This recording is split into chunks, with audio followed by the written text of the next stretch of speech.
Any other tips or advice? Advice? Advice would be, anything new in the house, don't just lay it somewhere.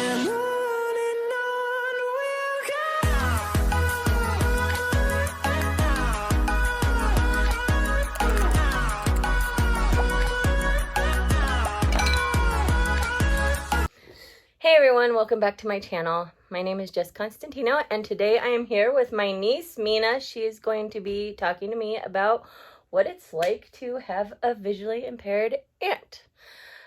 She calls me Tia. So yeah.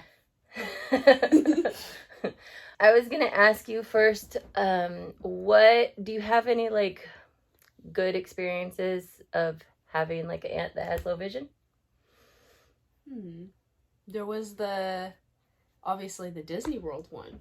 We were, at Disney World, they have like this, like, it was like a disability thing. And so we went and we signed the disability pass, and we went and signed her up for the disability pass.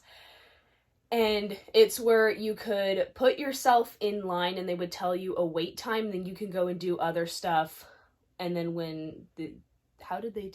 there was an app, and it would notify you when your spot in line was ready, and you could just go straight onto the line. And we did that for the Tower of Terror. We put her in line. Because it was a really long line. It was a really long line. So we put her in the disability pass line, and then we went and we waited in the actual line. And by the time we got through the line, we went on the ride, and by the time we came out, we had just gotten the notification for her disability pass, and so we were able to go straight back, like no wait time at all, and we were able to go straight on for 2 times in a row. That is the plus of having a vision impairment. That was probably my favorite, because that was like my favorite ride there, and it was so cool. So are there any like negative experiences that you can think of? Not really that I can think of. Is there anything that possibly is like annoying to you? For example, I mean, you have gone with me to we've gone to like swim meets together, like you mentioned, like Disney World. I mean, there are a lot of times that you have been responsible for like helping me get through crowds or make sure I don't run into any poles or like fall downstairs. To find you in a lost store, because we lost in a store, and she calls my Nana, and she's like, I don't know where you guys went, and I have to go look for her. Mina, go find her. go find Jessica. Or when I make you go in the grocery store, go back to find the vegetables because I can't get there. Yes, because we like when she grocery shops, she kind of just jumps around places and like skips a lot of stuff, and she makes me go get it when she misses it. Yeah, I'm that nice. Yeah, how thoughtful of you. Oh my God. Thank you. Or when we're at swim meets and you have to like take Cooper and I to the blocks. Yeah. Yeah, that too, because everyone's always like behind the block trying to help them, get to their race and stuff. And because I'm the oldest, and I'm always like, come on, let's get you guys over here. And look, they're in this lane and they're going right now. And yeah. So you have a lot of jobs. I have a lot of jobs. I have a lot of responsibility. So being the niece of a visually impaired person comes with a lot of responsibility. It does, but it's cool. That's cool. Yeah.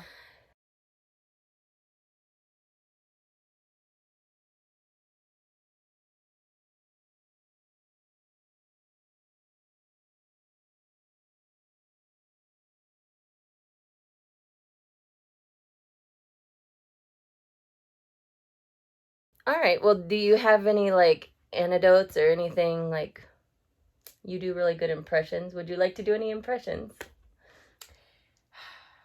Do an impression of me. Mom, can I use your jetted bathtub, please? I'll only be in there for like an hour and a half. An hour and a half. Okay, do another one. Dad, I need you to take me to work at 7:30. And then pick me up at 5. And then pick me up at 5. And then do you have any, like, embarrassing stories about having somebody who is visually impaired? Okay, so both of these things are at restaurants. So when we go to a restaurant, Because apparently I'm really embarrassing in restaurants. yeah, when there's a lot of people. Other around. than the fact that I spill, like, all the Oh, time. she because, spills everything. Yeah, my nickname is Messy Jessie within the family, so, yeah. Everything. There's like not like it's either food or it's drinks, and there's just like glasses. There's ice on the floor. I'll reach for something and just knock glass it over. And everyone's like, Jessica, and you're like, I'm sorry, and then everyone's got to get up and clean You it see, up. everybody calls me Jessica when they're mad at me. They call me Jess every other time. Jessica. When I'm at work, they're like, Jessica! But only when they want something. And then when it's every other time, it's Jess. Hi, Jess. How are you? Okay, so sometimes she goes to the bathroom by herself if we've been to that restaurant before and she knows where it is. But if it's like a new restaurant, I usually take her or somebody takes her over there. And so sometimes we'll go into the bathroom and have like a private conversation, and she can't see if there's like, sometimes there's like people standing in the corner or like under the stalls. I can see their feet under the stalls, but she can't. And she starts openly talking about all this private stuff, and I'm just like, shut up. Stop talking. There's somebody here. Yeah, I do that. I do that a lot. Yeah. And then I kind of look, because sometimes I usually like get out of the stall before she does, and I can just see them like awkwardly walk away, and I'm just like, yeah, sorry. Whoopsies. Oopsies. My bad. And then when she goes to the bathroom by herself, you know, you sit at a different table, like almost every time when you go to a restaurant. And so she'll get up to go to the bathroom, and then some of us are like, oh, Can't memorize that where's stuff. Jessica? And we'll like look around, and you just see her walking in a random direction because she doesn't know she can't see where the table is. And we're just like, we're over here. And she's like, oh, and she starts walking towards us, and there's just tables. So it's like a maze. So she's like trying to come towards us while like winding her way around all of these tables. And Cooper can see better than you can, and he's not much help either. He can't see much better than I can. I'm sure he can see a little bit better. He can. He doesn't have, I mean, he's almost 10 and he hasn't had any glaucoma surgeries. And I had my first one when I was 7 and my second when I was 10. So, I mean, he has a lot better vision because the glaucoma hasn't damaged his vision yet. And he doesn't have the corneal disease. I have a lot of problems. Do you think that he'll ever have the glaucoma in the future? He does have glaucoma because he has to take glaucoma medicine. Mm-hmm. But he hasn't had his pressures get so high that it's damaged his eye yet. And hopefully it never will. Yeah. But especially hopefully it doesn't until he's done developing, because when you have glaucoma, like when you have a problem with your eye and they have to do surgery on it, it messes with other parts of your eye. That was why my corneal disease started, because I had 2 eye surgeries, and after my second eye surgery from glaucoma, my corneal disease flared up. Yeah. So if he doesn't have to have any surgeries before like he's 18 to 25, it will be a lot better for him in his vision. He could keep what he has now, which would be nice, especially if he doesn't develop the corneal disease. That would be very good. Yeah. Do you think that there is a like particularly good way to guide somebody who has low vision that you could teach everybody else? Because you guide me a lot. Actually, yes, because you know, if you see someone, if they have like a cane or like a guide dog and they like need help with something, don't like grab them and like be like, hey, and like, you know, like aggressively like tap them. Do you need help? Just like come up and just be like, oh, do you need help? And then maybe like lay a hand, like gently on them. You know, let them know that you're there. And if they say that they do need help, then you know, you ask them where they're going. Don't like grab them and try to pull them towards that. You know what I mean? That is a very good. You can offer them an arm. Yeah.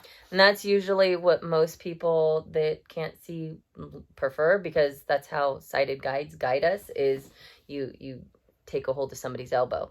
So offer them your arm, say, would you like to grab my elbow or my shoulder or something? And they'll usually pick your elbow. And because that's how we get guided. Because you don't want to pull them. You want to like take them with you without being you just want them to follow behind you. And the best way for somebody to guide us is by walking a step in front of us so we can feel what your body is doing as you go. You know, so if you avoid a rock, they can also avoid that rock. Or if you step down, they can step down. Have any other tips or advice? Advice? Advice would be, anything new in the house, don't just lay it somewhere. Like my hoverboard. I brought my hoverboard over today. And I know that if I get off of it to charge it, I have to like put it in a corner where you won't step because I know that you'll trip on it. Thank you. I appreciate that. Yeah. So that you got to think about the littlest things. You know, if you leave like a shoe in the middle of the hallway. Or on the stairs. It could be disastrous. Yeah. Yeah. Step on the shoe. She doesn't know it's there. And then it's on the floor. Yeah. You got to that is pick true. up after yourself. That's very good advice. Very good advice. Yes. Especially if it's a small, low thing to the ground. Yeah. Usually I don't look at things that are under my line of vision because I don't have that much vision under here. Well, I can see. There's nothing wrong with my eyes, and I still trip over obvious things that are on the floor, so. Oh, see, that's good to know. It's kind of sad, it's though. Not just me. A little sad, but it is a little sad because kicking stuff and tripping over stuff really hurts your poor little toesy woesies. That is true. But at least I know that it's not just, always a blind person thing. It's not. Yeah, no. Yeah. Well, thank you so much for coming and talking to us today. Thank you guys so much for joining us today. And if you have any other questions that you would like to have answered by my niece or anybody else, please let me know in the comments below. And also, I forgot to put this in the beginning, but I will link her social media, her Instagram. It will be on the screen right here. And I will link her social media in the description below. So if you guys are interested, you can go check it out. Yeah. For more tips on living with a visual impairment or low vision, please subscribe to my channel. Bye-bye. Thanks for watching, everyone.